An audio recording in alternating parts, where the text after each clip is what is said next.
Hey there, Rusty Nelson here, talking watercolor.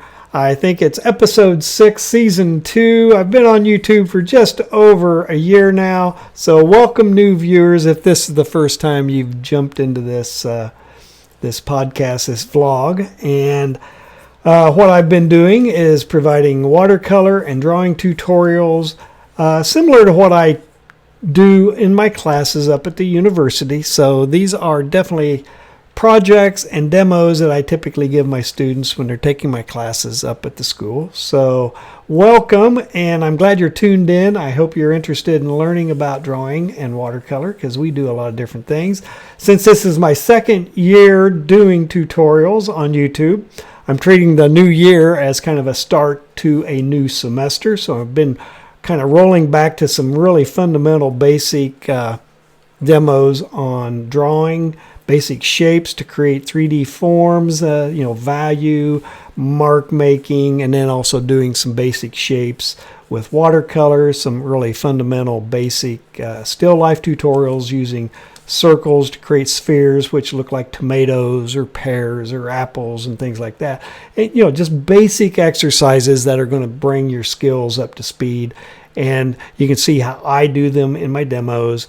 But ultimately, you're going to all be developing your own way of defining and using these techniques and these skills that you're developing. So whether you're brand new to it, you've never touched it before, believe that only talent exists and those who don't can't do it. It's not, no. I've been spending the last 27 years up at the university teaching a lot of students who hadn't really done anything creative before in their lives. They come into the classes and they become art majors, they become design majors, and they're being creative, doing things they never thought they would imagine. So the same thing can happen for you if you just pick up a pencil, watch some videos, see how it's done. It's not rocket science. There's no magic tricks. There's no secrets. It's all just basic understanding of what you see, making judgments, developing a hand, being confident. There's a range of things that all have to come together. There's no one thing or 5 things that are really going to get you there quickly. And if there was a big secret, the big secret is it takes a lot of work, it takes a lot of practice to hone these skills.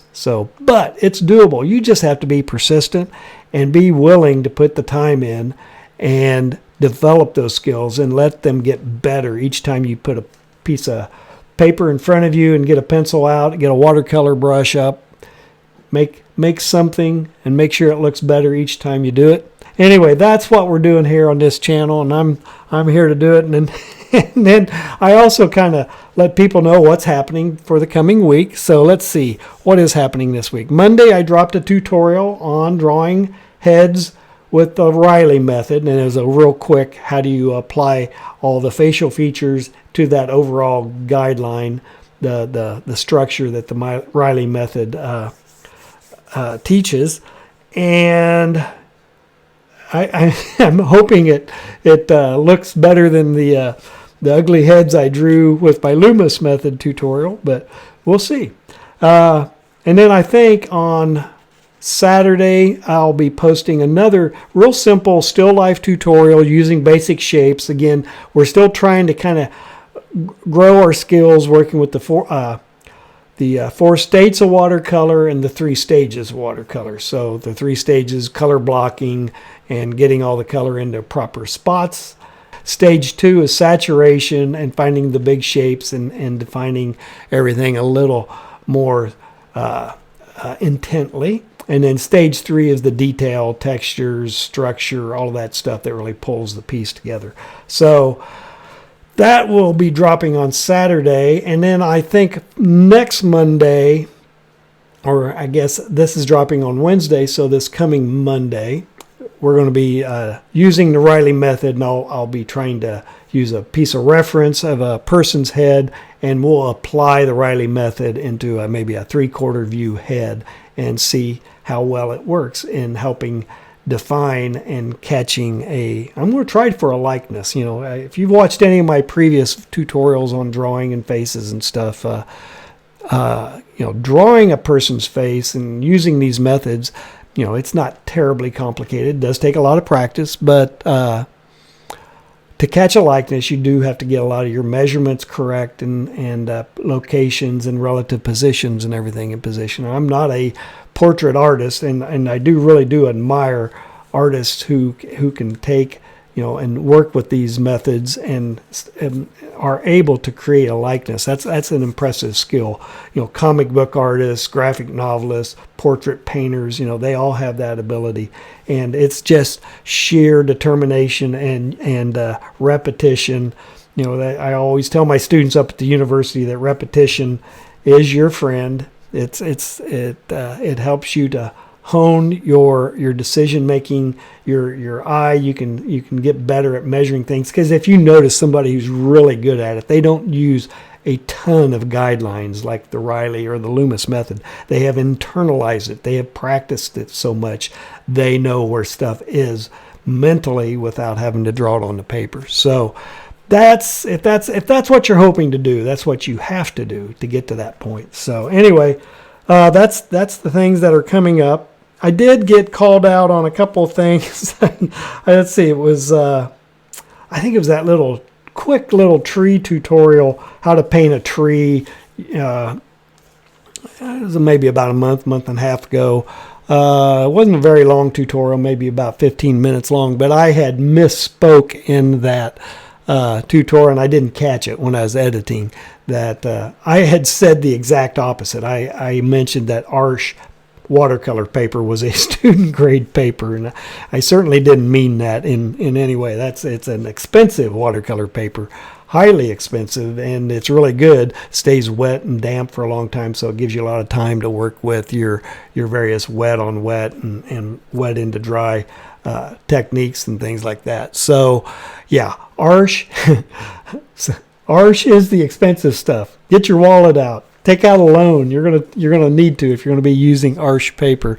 So the inexpensive stuff, if you're just practicing and just kind of getting a handle on all the various techniques and things, is the Canson paper. It's a pretty good student grade paper. My students use it a lot up at the university, and I use it along with them. I'm trying to show them that even just using the same stuff that they're using, it's really about the knowledge that you put together through practice that pulls the piece together. So even though paper is important, the pigment's important, the brushes are important, you can learn this stuff relatively inexpensively as you get started. And as your skills grow, you'll want to expand out and get more and better equipment and supplies. So, and another one, boy, somebody else called me out on that big Loomis tutorial.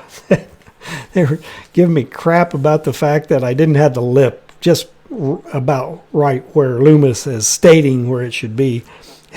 And he's probably right. I know the eyes were screwed up in that tutorial, but again, that whole intent of that tutorial was kind of give you an idea of how to use Loomis in an actual situation where you're not really just sitting there measuring everything out perfectly as to what Loomis says by the book. So it was really just kind of pulling everything I knew from the top of my head into a sketch and to how to position the facial features and stuff like that, and kind of give you a sense of the rough proportions. And all of those things are sliding guides. It depends on the face.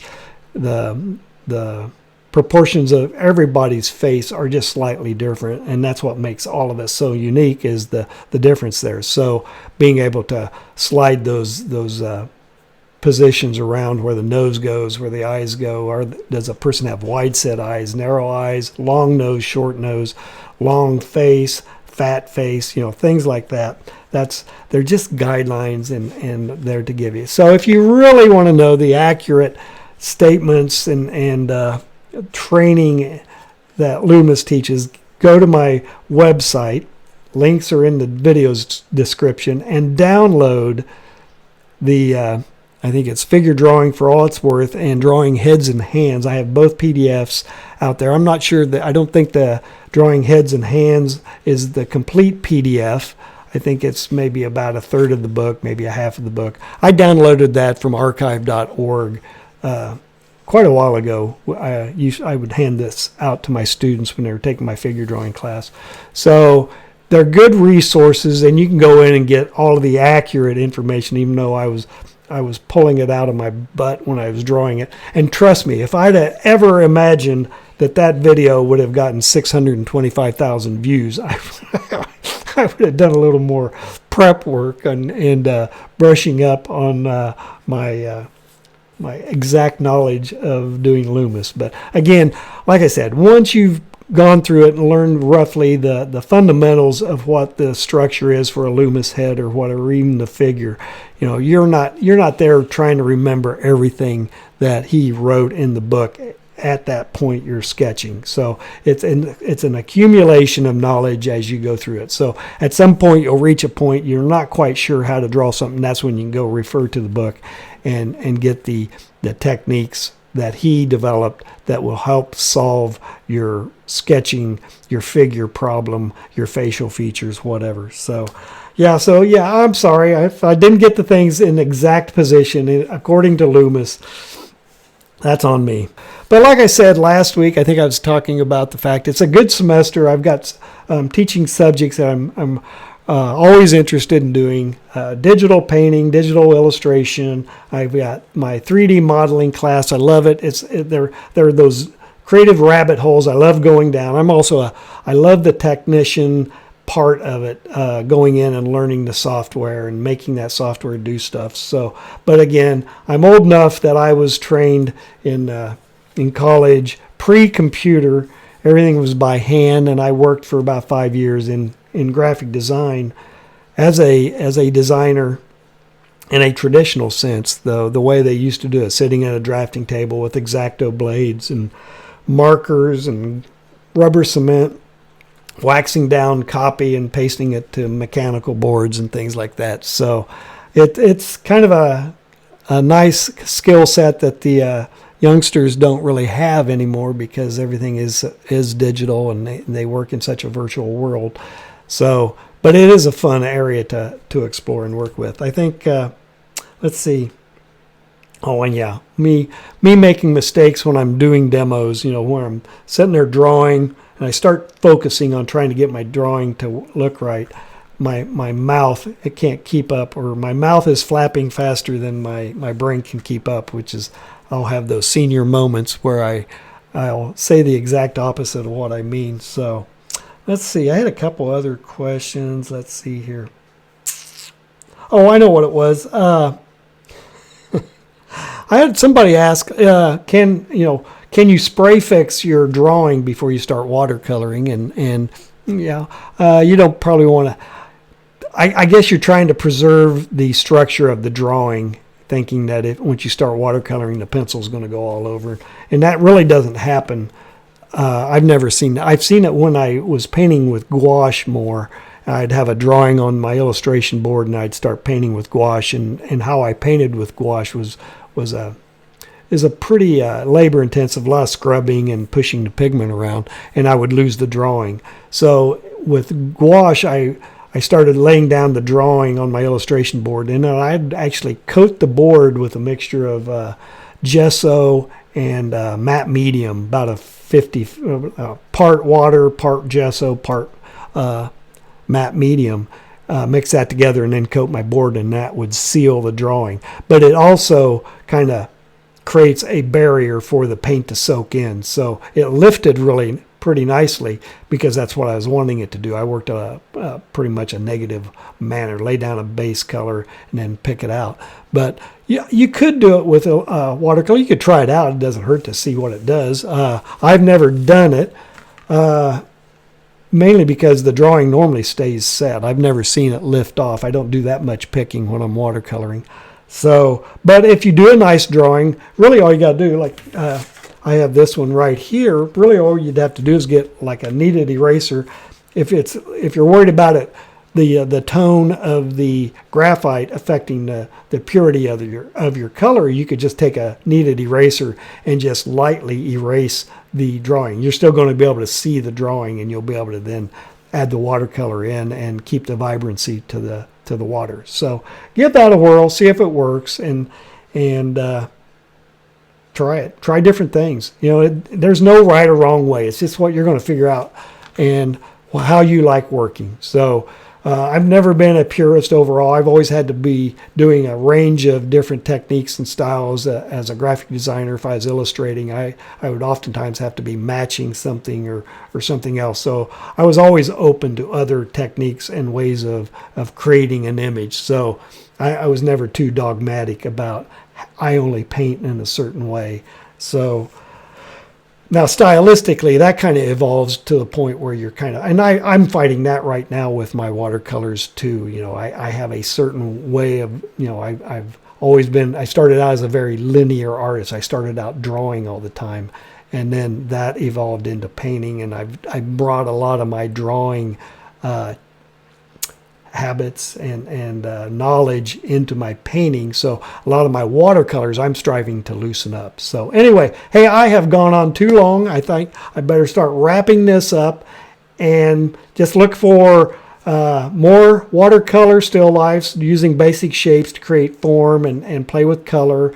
And then I have the more extended version of a portrait of a person using the Reilly method coming up. So hey, I hope this little visit was fun, and if you did get any value out of it, please give me a like and a subscribe. If you're interested in supporting the channel financially, I have a Patreon page. Link is in the description if you want to support me and help me keep the lights on. I would truly appreciate it, and I can't think of anything else. So I'll see you next week talking watercolor.